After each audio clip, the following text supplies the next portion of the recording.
my people, how na day, wetin dey happen, wetin dey sup? Welcome back to our channel. We love you. Hello there, children. Wasn't they happen? Hello there, wasn't they happen? Welcome down to the channel. We love you.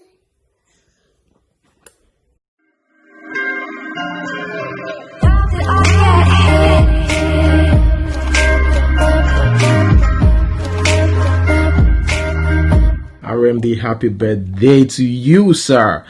He was born on July 6th, 1961. That means he's 59 years old. He posted recently on social media saying, "Just when you thought I was done, don't let them see you coming. Happy 59th birthday to me." Well, that's it from RMD. All right, guys, moving on to the next one. Guys, I finally watched the movie The Perfect Picture 10 years later. The one that was released in 2019. Thanks to All Well Desmond for the recommendation. First thing I look out for in a movie storyline, right? Storyline. It has to be well executed, which they did in Perfect Picture. It is a very nice movie. Good acting, directing, and production on point. For predictability and originality, I will give it 70%. And note, this is meant for matured minds or couples, okay? And don't watch it with your kids, except they are 18 years or older. Don't say I didn't warn you, because I know most of my subscribers have kids. It is a combination of Nigerian and Ghanaian actors. Gideon KK is in it, RMD is in it, Chris Arthur, John Dumelo, Jocelyn Dumas, Lydia Forson, Jackie Appiah. By the way, it's available on Netflix. Hello, Dede. Hello, Reverend. As human beings, we hide a lot from the world. I didn't know we were talking about my past. Besides, I never asked you about yours. And you're perfectly okay with not knowing anything about my past? You are my husband's lover. You have to tell me everything.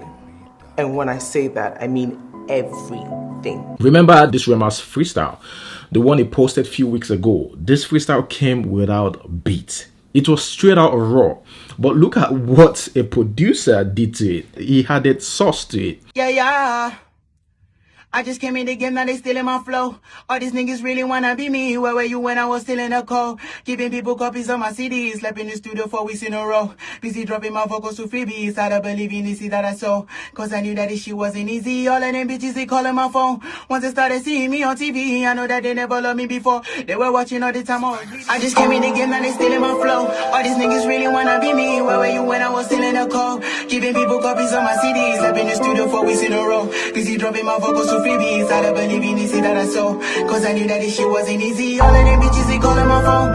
Once they started seeing me on TV, I know that they never loved me before. They were watching all the time, I was bleeding. Fuck on my crush, I ain't love her no more.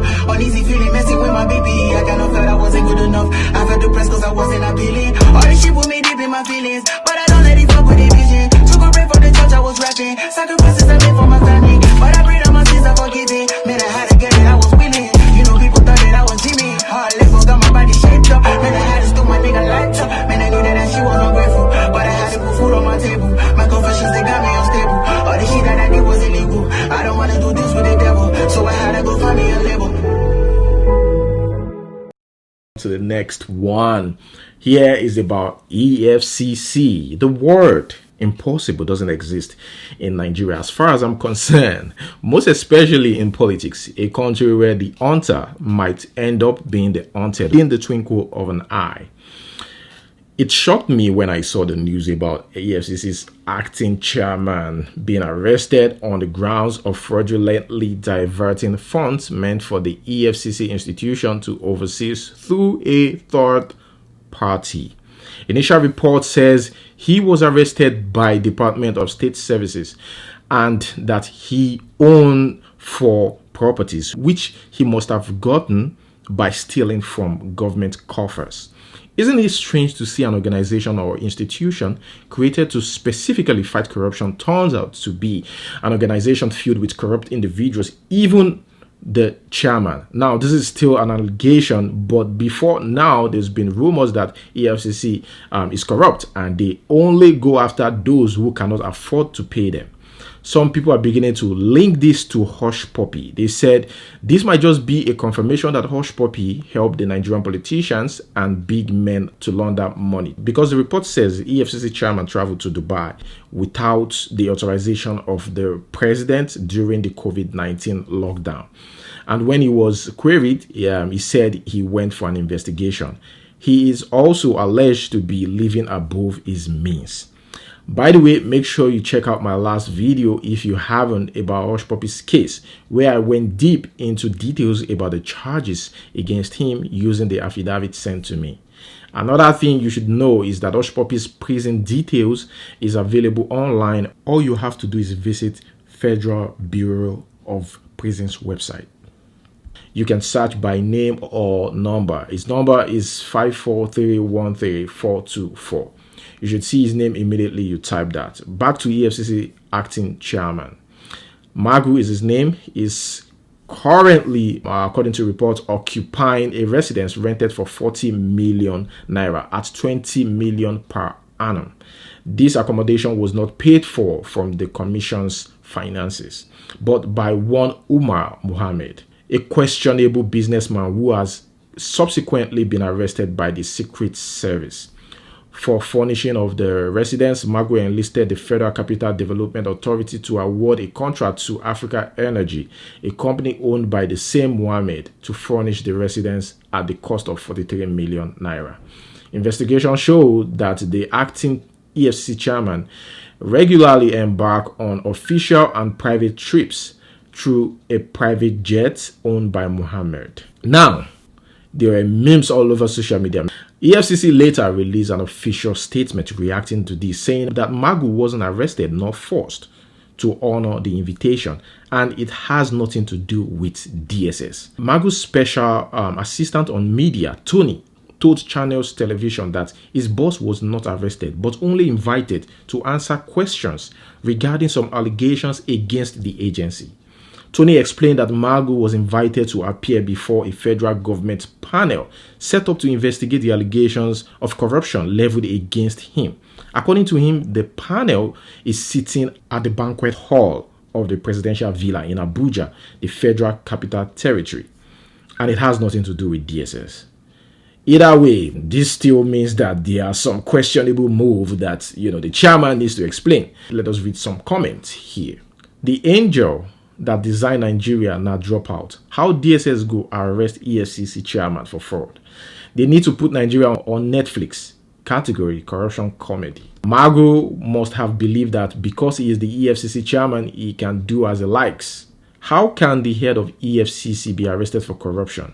Someone who is in charge of fighting corruption. This Nigerian are AY live. Dear EFCC, so your boss is an offline Yahoo boy. Kindly update us on his arrest. We must work together to stamp out corruption inside EFCC. EFCC chairman Magu was arrested for laundering money out of Nigeria. Hushpuppi is a top dog in money laundering. Has Hushpuppi started confessing? Well, guys, that is it. Dino Malaye also replied those who want him to be investigated because of pictures of himself and Hushpuppi. Dino Malaye posted recently, I will not glorify a religiously lunatic character nor the caretaker party APC, with a response on Hushpuppi. That's coming from Senator Dino Malaye. Let me know what you think about this in the comment section below. Hi guys. So with this issue of Hushpuppi, I've been watching and observing the trends, looking around, and it's very funny. But for me, I think arresting Hushpuppi was not actually doesn't really change much. People like that. Reason being what? Why? There are millions of Hushpuppis in Nigeria. Millions of Hushpuppis.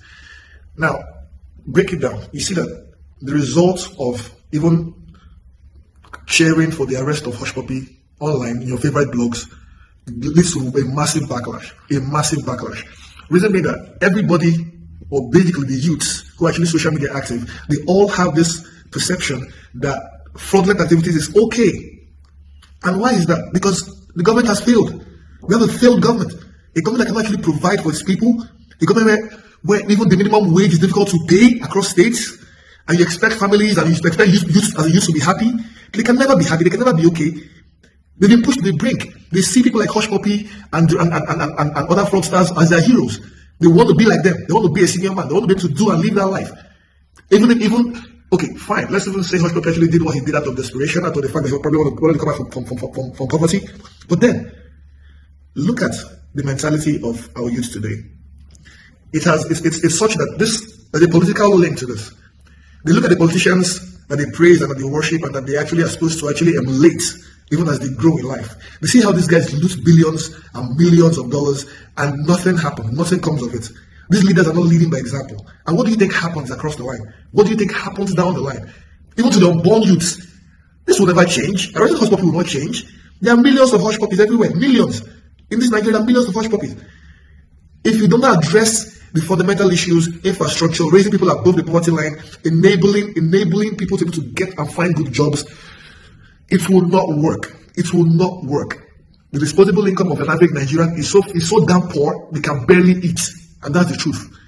So, with this being said, I'm not sure. I definitely am not supporting Hushpuppi or whatever he did, but we need to actually address the fundamental problem, which is fraud or whatever Hushpuppi did is a roots issue caused by a bad government. Bad governance, bad governance, bad governance. Let us address the root cause. The root cause. Hold the politicians accountable for everything that's going on right now. Now, let's talk about Woodbury, the guy that was arrested alongside Hushpuppi. The $15 billion Woodbury stole from Chicago companies may never be recovered because it was converted to Bitcoin. The blockchain system is too sophisticated and unhackable.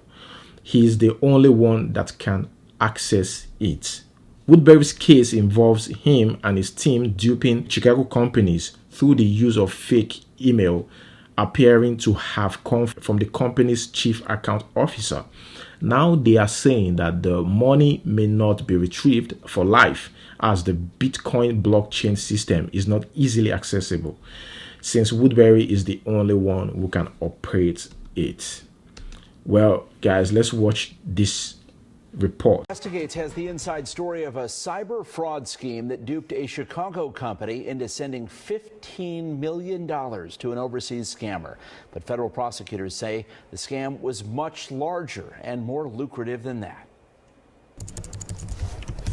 If you've ever wondered whether the long arm of the law is long enough to find, apprehend, and charge a cyber scam that originated overseas, in this case, the answer is yes. Meet Olalekan Jacob Ponle. Sources pointed us to his Instagram feed, which looks like lifestyles of the rich and famous. Fancy clothes, fast cars, a freewheeling lifestyle. Federal prosecutors say Ponle is behind a fraud scheme worth more than $50 million. An unnamed Chicago-based company was allegedly duped into sending wire transfers totaling more than $15 million. Another local company lost $2.3 million. Here's how prosecutors say Ponle's scheme worked. Either he or his co-conspirators were able to gain access to companies' email accounts through a phishing attack. In one of the Chicago cases, they allegedly sent an email that appeared to be from the company's chief accounting officer to another employee ordering the transfer. The criminal complaint says the fraudulent email was almost identical to a prior legitimate email, right down to the name on the bank account. But the account number was different. The feds say Ponle's scheme spanned at least 9 months last year. During that time, one of his Instagram posts read, "Money don't make a man makes money." Ponle is a Nigerian national. The FBI caught up to him living in the United Arab Emirates. That country expelled him, and federal agents brought him to Chicago last night for an initial court appearance this morning. A detention hearing is scheduled for late next week. A lot of money. And the feds say that he converted a lot of that money to Bitcoin, so there's a decent chance these companies may never see it back. Yeah. Moving on to the next one. Guys, I'm confused. Can someone explain to me what's going on here? What's she trying to say? She said the former president of Nigeria, Olusegun Obasanjo, is her father. But, guys, let us just watch this video. Hi, everyone. My name is Faith Olusegun Obasanjo. Well, I've been in Madrid, Spain all my life. So I decided to come back to Nigeria last year on my birthday. Oh, I love my country, Nigeria. First, I'm the daughter of Olusegun Obasanjo. I know a lot of people will be confused now, but don't kill me. Let me explain. You only hear of side chick, side chick these days. And you've forgotten the side chick produce side children, side daughters, and side son. So I'm Obasanjo's side daughter, a dual indigene of Abiakuta and Benue State. Don't ever call anybody a bastard. Not at all, because we are all produced by a man. I'm the product of the job my father did in Benue State, like the end result of it. I've been silent for all these years, but I'm 21 years old now. My dad and I have our issues, father and daughter's issue. But I want him to know one thing, just one thing. The money he gave to me is fruitful. Of course it is. I really made use of it. I do. I am now the CEO of Big Mom Nigeria Reality TV. I have my company, Great East Global Resort and Hotel, which I bought for $1 million US. Don't forget, don't ever call anybody a bastard. Don't call at all. Thanks for watching. Here is about politics. The Minister of Aviation has announced that meals will no longer be served aboard domestic flights. Special Assistant to President Muhammadu Buhari on Digital and New Media, Tolu Ogunlesi, said food will not be served on resuming domestic flights to avoid the risk of contamination. Take note, all those who cannot survive an hour-long flight without cake and juice and tom-tom. Jokes apart, not kidding, Minister of Aviation announced it today. No food will be served. The minister himself made the announcement during the daily briefing of the Presidential Task Force on COVID-19. Guys, what do you think about this? Let's talk in the comment section.